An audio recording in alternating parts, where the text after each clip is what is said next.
At the beginning, God expressed himself. That personal expression, that word, was with God and was God, and he existed with God from the beginning.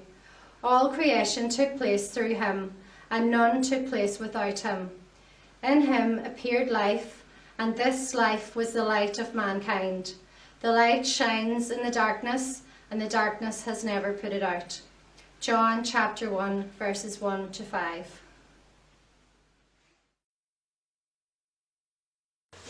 In Jamal, friends Lynn, Leslie Ann and Amanda are going through boxes of Christmas stuff. Who put away the Christmas lights last year? They're all tangled. Well, it wasn't me because I was in charge of the baubles. And it definitely wasn't me. How many times have we heard David Hetherington telling us, wrap the lights around a rolled up newspaper? Well, I give up. Do you know what? Time to make an investment. We need to go and get one of those pre-lit Christmas trees. I hear Homebase has got some good deals on, you know. Well, I know the church treasurer on a personal level. I could have a word if you want. Girls, look! The notebook's in RT Christmas Eve. Ryan Gosling. Anything else good on? High School Musical. Zac Efron. And the Daniel O'Donnell Christmas special. Daniel O'Donnell. What? No. Nothing? Can I have the Christmas cards, please? I just need one nice one. Okay. Hold on, I'm gonna get my box.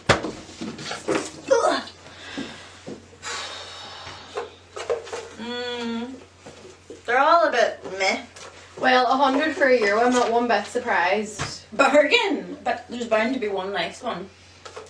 Too ditzy, too sparkly, too religious, too plain. Show me. Sparkle. Too glittery. Religious. Religious. Too sparkly. They go a bit much with the religious cards, don't they? It's grand though, Amanda. You can just send them to people you don't like. What? But it'll be grand. You'll never see them. No, I don't mean that. I mean, you said they go a wee bit much with religion at Christmas. Oh, well, people do tend to go a wee bit overboard at Christmas, sure. But like people do go a wee bit mad, Amanda. What's the whole point of Christmas? Food. You get turkey and ham, and crisps, and chocolate, and dessert, and lots of nice things. And presents, nice clothes, new makeup, maybe a new phone. But you're missing the point here. The whole point of Christmas is to celebrate the birth of Jesus. That's why people go a bit overboard on religion at Christmas. But like you would say that, Amanda, because you are religious. But it's nothing to do with me being religious. Whether you're a Christian, Hindu, or a total atheist, it doesn't change the historical fact that the festival of Christmas is a celebration of God's Son. But is it still okay for me to eat a whole lot and drink and watch a lot of TV? Yeah, that's all fine, as long as you're not forgetting the true meaning of Christmas. That's alright then. Girls, pass me that Quality Street. The Michael Bublé Christmas special is starting. Oh, love a bit of Michael Bublé. Good old Michael Bubbles. It's hard to beat on voice. He seems like a lovely person though, doesn't he? Very down to earth.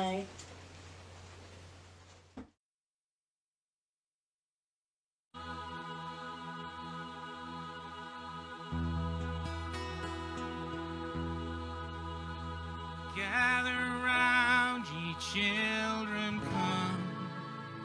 Listen to the old story of the power of death undone by an infant born of glory, Son of God,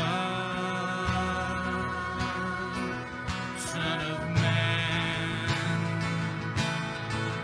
Gather round, remember now how creation held its breath, how loud a sigh filled up the sky with the angels. Son of God, Son of Man. So sing out with joy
off the pow'r of death undone by an infant born of glory, the Son of God, Son of Man.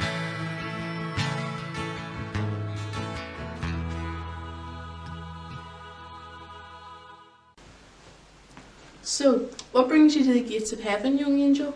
Oh, nothing. Nothing? No, I just came outside for a look. I'm sorry, I'll go back.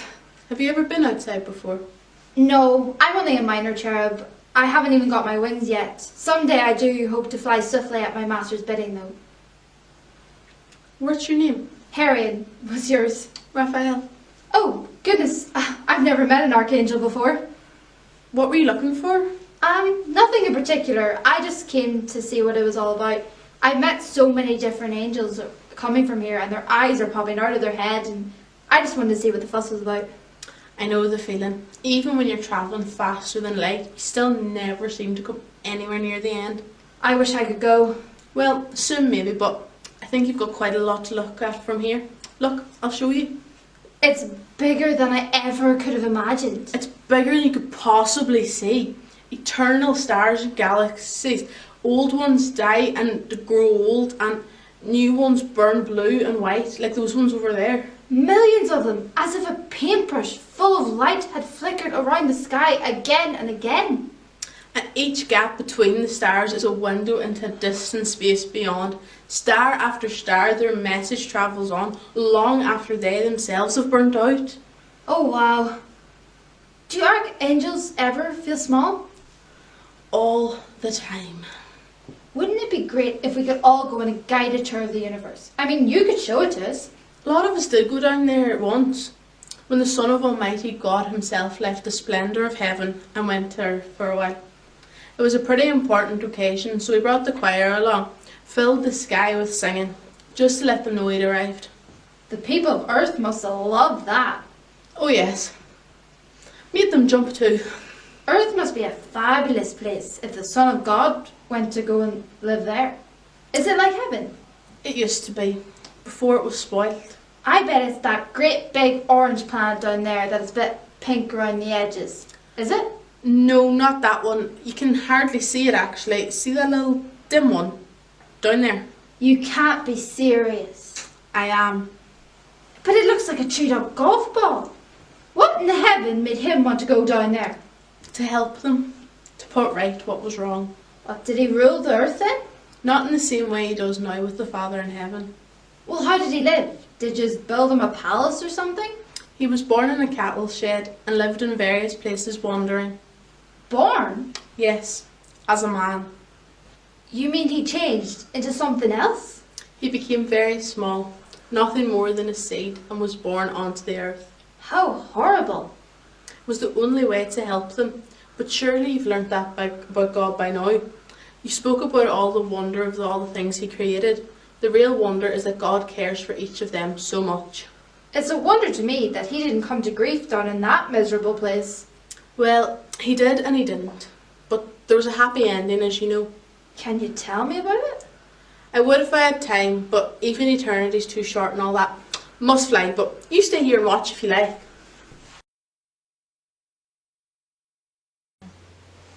Do you know who I was listening to in High Radio this morning, girls? Who? Nathan Carter. He's alright. I love him. I think he's well stable. And I think he's well down to earth, you know. I'm not a big fan of his. Why not? That song, Wagon Wheel. Oh, Amanda. That's my tune. Really? Oh, Amanda, I love it. No, I love him. Amanda, he is. Like, I just think for all his success and so on, I think he's very down to earth. Just when you say down to earth, like we've missed out on so much church this year. We missed out on carol service or carols by candlelight. But if you think about all the readings that they do in the carol service about God sending Jesus, his son, down to earth. Yeah, I never thought about that. It's good luck. I still can't believe you don't like Wagon Wheel. I'm raging with you. Don't like Wagon Wheel. No.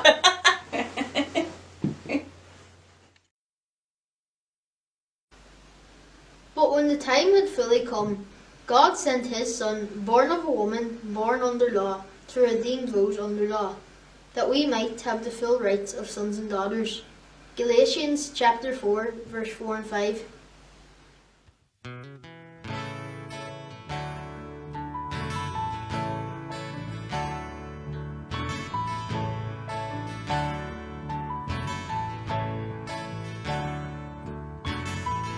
You and me, we use so very many clumsy words. The noise of what we often say is not worth being heard. When the Father's wisdom wanted to communicate His love, He spoke it in one final perfect word. He spoke the incarnation, and then so was born the Son. His final word was Jesus. He needed no other one. He spoke flesh and blood so He could bleed and make a way divine. So was born the baby who would die to make it mine.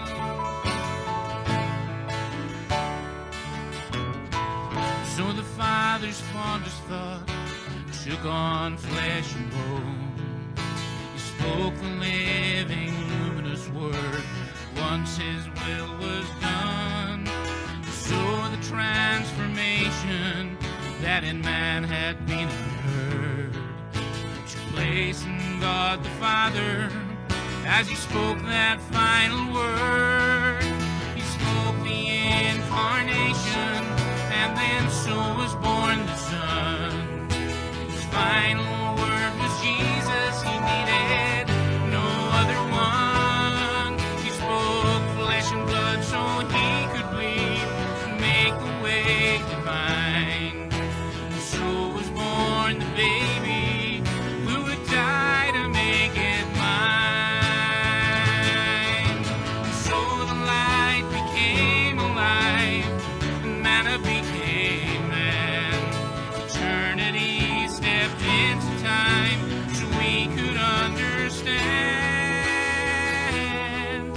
He spoke the incarnation, and then so was born the Son. His final word was Jesus. He needed no other one. He spoke flesh and blood so He could bleed and make a way divine. And so was born the baby who would die to make it mine. And so was born the baby who would die to make it mine.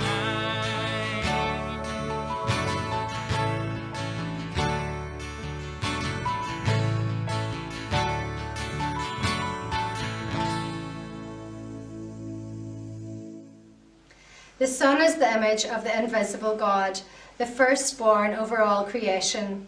For in Him all things were created, things in heaven and on earth, visible and invisible, whether thrones or powers or rulers or authorities. All things have been created through Him and for Him.